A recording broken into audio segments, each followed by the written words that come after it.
تمہاری برائیوں کو تم سے دور کر دے گا اور تمہارے قصور معاف کر دے گا.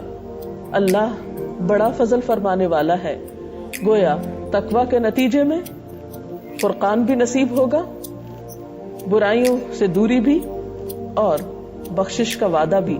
پھر اسی طرح متقی لوگوں کے لیے اللہ تعالیٰ کی حفاظت کا وعدہ بھی ہے. ارشاد باری تعالیٰ ہے وَإِن تَصْبِرُوا وَتَتَّقُوا لَا يَضُرُّكُمْ كَيْدُهُمْ شَيْئًا. اگر تم صبر کرو گے اور تم تقوی اختیار کرو گے تو دشمن کی چالیں تمہارا کچھ نہ بگاڑ سکیں گی. تقوی تنگی سے نجات کا ذریعہ بھی ہے، رزق کی فراہمی کا ذریعہ بھی ہے. ارشاد باری تعالیٰ ہے وَمَن يَتَّقِ اللَّهَ يَجْعَل لَّهُ مَخْرَجًا وَيَرْزُقْهُ مِنْ حَيْثُ لَا يَحْتَسِبُ.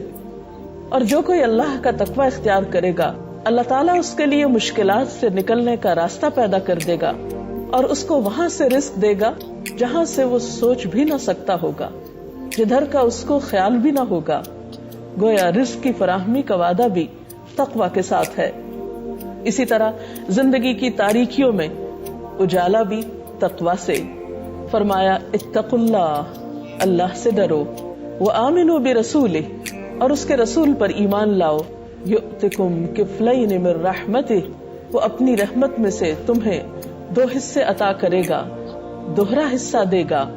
وَيَجْعَلْ لَكُمْ نُورًا تَمْشُونَ بِهِ، اور تمہیں ایسا نور عطا کرے گا، ایسی روشنی عطا کرے گا کہ جس سے تم دنیا میں زندگی بسر کر سکو گے، تم چل سکو گے. پھر کاموں میں آسانی کا وعدہ بھی تقوی کے ذریعے. فرمایا وَمَن يَتَّقِ اللَّهَ يَجْعَل لَّهُ مِنْ أَمْرِهِ يُسْرًا. جو شخص اللہ کا تقوی اختیار کرے گا وہ اس کے لیے اس کے کام میں آسانی پیدا کر دے گا. پھر اسی طرح گناہوں سے چھٹکارے اور اجر میں اضافے کا ذریعہ بھی تقوی ہی ہے. وَمَن يَتَّقِ اللَّهَ يُكَفِّرْ عَنْهُ سَيِّئَاتِهِ وَيُعْظِمْ لَهُ أَجْرًا. اور جو اللہ سے ڈرے گا اللہ اس کی برائیوں کو دور کر دے گا اور اس کو بڑا اجر عطا کرے گا. پھر اسی طرح زمین و آسمان کی برکتیں بھی تقوی کے ذریعے. وَلَوْ أَنَّ أَهْلَ الْقُرَىٰ آمَنُوا وَاتَّقَوْا لَفَتَحْنَا عَلَيْهِمْ بَرَكَاتٍ مِّنَ السَّمَاءِ وَالْأَرْضِ. اگر بستیوں کے لوگ ایمان لے آئیں اور تقوی کی روش اختیار کریں تو ہم ان پر آسمان و زمین سے برکتوں کے دروازے کھول دیں. پھر آخرت میں جنت کا حصول بھی تقوی کے ذریعے. ان للمتقین عند ربہم جنات النعیم. یقیناً خدا ترس لوگوں کے لیے ان کے رب کے ہاں نعمت بھری جنتیں ہیں. گویا تقوی دنیا اور آخرت کی سعادتوں کا ذریعہ ہے. ایک حدیث میں آتا ہے، حضرت معاذ بن جبل سے روایت ہے، کہتے ہیں کہ جب رسول اللہ صلی اللہ علیہ وسلم نے انہیں یمن بھیجا گورنر بنا کر، تو ان کی روانگی کے وقت نبی صلی اللہ علیہ وسلم نے ان کو ان کے کام کے بارے میں کچھ ہدایات دی اور کچھ دیر ان کے ساتھ ساتھ چلتے بھی رہے.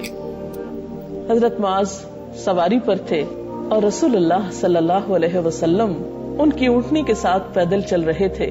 جب آپ انہیں نصیحتیں فرما چکے تو فرمایا اے معاذ، شاید اس سال کے بعد تم مجھ سے نہ مل سکو اور شاید تم میری اس مسجد اور میری قبر کے پاس سے گزرو. یہ سن کر معاذ رضی اللہ تعالی عنہ نبی صلی اللہ علیہ وسلم کی جدائی کے صدمے سے رو پڑے.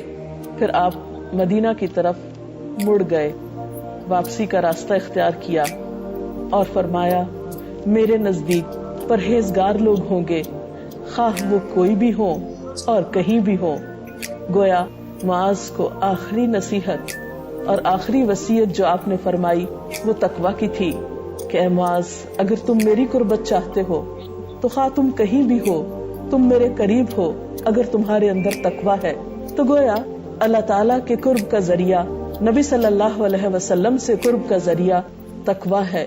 اور رمضان ایک بہترین موقع ہے اس تقوی کے حصول کے لیے. انشاءاللہ رمضان المبارک ہم سب کے لیے تقوی کے حصول کا ذریعہ بنے گا. اس کے ساتھ ساتھ ہمیں اللہ سبحانہ و تعالیٰ سے دعا بھی کرنی چاہیے، اور اس کے لیے بہترین دعا نبی اکرم صلی اللہ علیہ وسلم نے خود سکھائی، اور وہ کیا ہے کہ اللہم آت نفسی تقواہا وزکھا انت خیر من زکاہا انت ولیہا ومولاہا. اس کا ترجمہ ہے اے اللہ تو میرے نفس کو اس کا تقوی عطا کر دے اور اس کو پاکیزگی عطا کر دے. تو ہی بہترین پاکیزگی عطا کرنے والا ہے، تو ہی اس کا کارساز اور بہترین مولا ہے. تو اللہ تعالی ہم سب کو اس رمضان میں تقوی کی بہترین دولت عطا کرے اور اس تقوی کے ذریعے دنیا اور آخرت کے فائدوں سے معمور فرمائے. اللہ حافظ.